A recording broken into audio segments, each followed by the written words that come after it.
नमस्कार दोस्तों, तेरा मेरा चैनल में आप सभी मित्रों का हार्दिक स्वागत है। आज क्या कहता है छापर के अंदर, जिसके अंदर आज हमारे स्टूडियो के अंदर पधारे हैं हेमंतजी तंवर, जो कि हर छापर की समस्याओं को उजागर करने में आगे रहते हैं। इसके अलावा छापर के अंदर जितने भी धार्मिक कार्यक्रम होते हैं, चाहे वो रामलीला हो, चाहे कोई भी कार्यक्रम हो, उसमें आगे रहते हैं। आज हेमंतजी तंवर हमारे स्टूडियो पहुंचे हैं, उनका हार्दिक स्वागत अभिनंदन हम करते हैं। छापर के अंदर जो ये मुहिम चल रही है, रोड नहीं तो वोट नहीं, इस मुहिम पर क्या ये सही है? इस बारे में क्या कहना चाहेंगे? मैं ये कहना चाहता हूँ कि ये मुहिम बहुत सही है, क्योंकि जब भी हमें किसी चीज को हासिल करना होता है तो हम हमारे प्रतिनिधियों के पास जाते हैं, किसी राजकीय कार्य के लिए, चाहे किसी सामाजिक कार्य के लिए। हम जब भी देखते हैं तो हमारे जनप्रतिनिधि जो होते हैं, हम उनकी तरफ देखते हैं। परंतु हम आज 10 सालों से देख रहे हैं कि हमारी एक छोटी सी जो मांग है, एक सड़क का जो 3 किलोमीटर का भाग है, जिसको नहीं बनाया जा रहा, मात्र कुछ विशेष राजनीतिक फायदे के लिए, जिसमें केवल एक व्यक्तिगत राजनीति का मसला खड़ा है कि भाई उसको पूर्ति नहीं की गई, इसलिए इस सड़क को बंद कर दिया गया। और अब जब भी राजनीतिक महकमे में हम जाते हैं, किसी से बात करते हैं, तो वो कहते हैं कि भाई ये सड़क आपकी चालू नहीं की जा सकती। तो चूंकि ये जो मुख्य सड़क है, छापर की जीवन रेखा है, छापर के लोगों के लिए बहुत ही आवश्यक है। अगर ये जीवन रेखा नहीं होगी तो निश्चित रूप से छापर शहर का धीरे धीरे विकास इतना रुक जाएगा कि वो एक गांव के रूप में तब्दील हो जाएगा। इसलिए ये मुहिम, ये मांग करना कि रोड नहीं तो वोट नहीं, हर छापरवासी का धर्म भी है और कर्तव्य है कि वो अपने हक के लिए लड़े, खड़ा हो। अगर वोट देने से किसी चीज की प्राप्ति नहीं होती तो निश्चित बात है कि हमें उस चीज को रोक करके भी उसकी प्राप्ति करने का प्रयास किया जाना चाहिए। जो ये रोड नहीं वोट नहीं, ये जो मुहिम चल रही है, और मतलब ये रोड को बंद हुए 10 बरस के जी आसपास जी इसका जी, समय हो गया है। बिल्कुल। वन विभाग कहाँ तक जिम्मेदार है इस स्थिति के लिए? इस स्थिति के लिए केवल वन विभाग ही जिम्मेवार है, इसके अलावा कोई दूसरा नहीं है। क्यों? वन विभाग की जो महत्वाकांक्षा है कि वन विभाग वन के लिए न सोचते हुए पर्यटन के लिए ज्यादा सोच रहा है। अगर वन्य विभाग केवल वन्य प्राणियों के लिए सोचता तो निश्चित बात से हम कह सकते हैं कि उनका कुछ भला हो सकता है। लेकिन वो वन्य विभाग वन्य जीवों प्राणियों के लिए न सोच करके पर्यटन को बढ़ाने के लिए सोच रहा है। यहाँ पे होटलों का विकास करना चाहते हैं, यहाँ पे चारों ओर ऐसे संसाधनों का विकास करना चाहते हैं कि वो लोग बाहर से आए और उसे देखें। लेकिन वो गांव के हित का बिल्कुल भी नहीं सोच रहे। अगर बाहर से आने वाले व्यक्ति के लिए सही रोड नहीं होगी तो आप सोचिए क्या कोई बाहर से आएगा देखने के लिए? एक अगर उनके लिए कोई संसाधन नहीं होंगे आने के, तो बाहर से कोई भी व्यक्ति ऐसे केवल हिरण देखने के लिए नहीं आता, उसके आसपास के क्षेत्र का भी डेवलपमेंट करना होता है। और अगर आप आसपास के क्षेत्र का डेवलपमेंट नहीं करेंगे तो निश्चित मानिए कि आप केवल हिरणों के माध्यम से किसी पर्यटन का विकास नहीं कर सकते।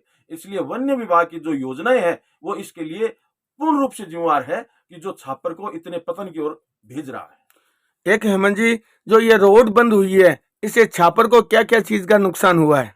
रोड बंद होने से सामाजिक नुकसान, आर्थिक नुकसान।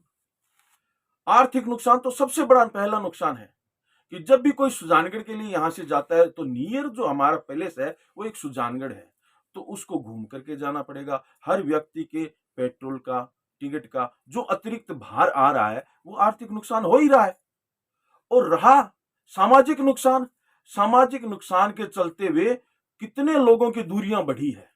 कोई भी कार्य सामाजिक हो तो उसे ये सोचना पड़ता है कि मैं अपने जो भी हमारे इष्ट मित्र है उनको यहाँ किस रास्ते से लेकर के आऊंगा।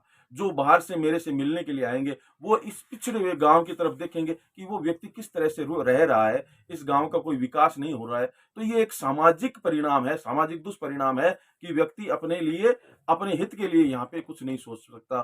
तीसरा परिणाम एक बहुत ही विशेष है, वो है मेडिकल, स्वास्थ्य सेवाओं के लिए।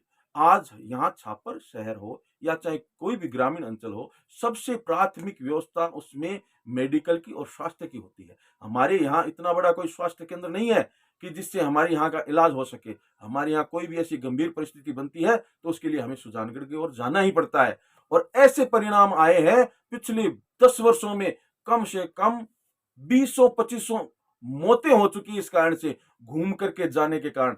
जब भी मैं खुद मेडिकल डिपार्टमेंट में कोरोना काल में कार्य कर चुका हूं। हम कोई केस को रेफर करते थे तो भगवान के नाम से ये कहते थे, भगवान इसको सुजानगढ़ किसी तरह पहुंचा देना। और एक मैं स्वयं अपने लिए भुगत भोगी हूं। मेरी एक बहन थी, मेरे मामा जी की लड़की, जिसकी डिलीवरी छापर हॉस्पिटल में हुई थी और उसको वहां से रेफर कर दिया गया। रेफर करने के कारण जब हमें वहां से उसको लेके गए तो हमें इतना घूम के जाना पड़ा कि वो बेचारी छापर नहीं पहुंच सकी और बीच रास्ते के अंदर उसके प्राण चले गए। अगर वो ये रोड आज सही होती तो मैं निश्चित रूप से कहता हूं वो आज हमारे बीच में रहती, जिंदा होती। इसलिए ये मानवाधिकार का आयोग है और ये जो सड़क बंद करके सरकार मानवों के हित का हनन कर रही है और मानवों के हित की अनदेखी कर रही है। इसलिए अंधी बहरी सरकारें जो आई है, मैं एक सरकार को जिम्मेवार नहीं मानता। जो भी सरकारें आई है उन्होंने छापर के हित को आज तक नहीं देखा, कभी भी नहीं देखा। केवल राजकीय जो कर्मचारियों के बहकाम में आकर उनके लिए बजट प्रदान कर देती है और ये बजट हिरणों के लिए खर्च नहीं किया जा करके केवल मात्र उन कर्मचारियों के विकास के लिए खर्च किया जा रहा है। यहाँ पे पर्यटन का विकास के नाम पे खर्च हो रहा है, जबकि पर्यटन की जो यहाँ पे आवश्यकता है बहुत ही नगण्य है। एक हेमा जी, ये जो इको सेंसिटिव जोन जो लगा है अभी हाल ही में, क्या छापर पर इसका भी दुष्प्रभाव पड़ेगा? इको सेंसिटिव जोन प्राचीन अंग्रेजों का कानून के टाइम का है, जिसकी मात्रा 10 किलोमीटर रेंज थी। आज हमारे बीच 1 किलोमीटर लागू किया गया है। कल ये 1.5 किलोमीटर होगा, परसों 2 किलोमीटर होगा और धीरे धीरे पूरे गांव को अपने जद में ले लेगा। और इको सेंसिटिव जोन केवल छापर को ही जद में नहीं लेगा, आसपास के ग्रामीण अंचल को अपने जद में लेगा और आसपास के क्षेत्र के जो भी अधिकारात है वन विभाग के पास आ जाएंगे और वन विभाग के कर्मचारी अपनी मन मर्जी के अनुसार आपकी क्रियाकलाप को प्रभावित करेंगे। आप अपने घर में ऐसा कोई भी कार्य करने के लिए जब भी शुरू करेंगे, चाहे वो किसी भी प्रकार का आपका सामाजिक आयोजन हो जिसमें आपको किसी प्रकार की गीत या संगीत का कार्यक्रम करना हो या कोई भी ऐसा कार्यक्रम सामाजिक स्तर पे आपको करना हो, तो उसके लिए पहले तो पूर्व अनुमति लेनी पड़ेगी। अनुमति के बाद भी अगर उनको ये लगा कि ये कार्यक्रम सही नहीं है तो वो आपका कभी भी आकर के कार्यक्रम बंद करा सकते हैं। इवन इको सेंसिटिव जोन के अंतर्गत इतना जो अधिकार वन्य विभाग को मिल जाएगा कि इस क्षेत्र के किसी भी भूभाग को वो खाली करवा सकते हैं। इसकी जो व्यापकता है वो अपने आप में बहुत ज्यादा है। इको सेंसिटिव जोन के अंदर कोई भी प्रकार की गतिविधि आप पशु चारण वन्य विभाग के क्षेत्र की भूमि के आसपास नहीं कर सकते। अगर आपके पशु उस क्षेत्र के अंदर किसी तरह चले गए तो ये मानो वो उसको जब्त कर लेंगे, फिर आपसे मनमानी फीस वसूल करेंगे। आपका कोई भी गतिविधि अगर उस समय उनको ये लगी तो वो आपको अरेस्ट तक करने के पावर इस इको सेंसिटिव जोन के अंतर्गत आ जाते हैं।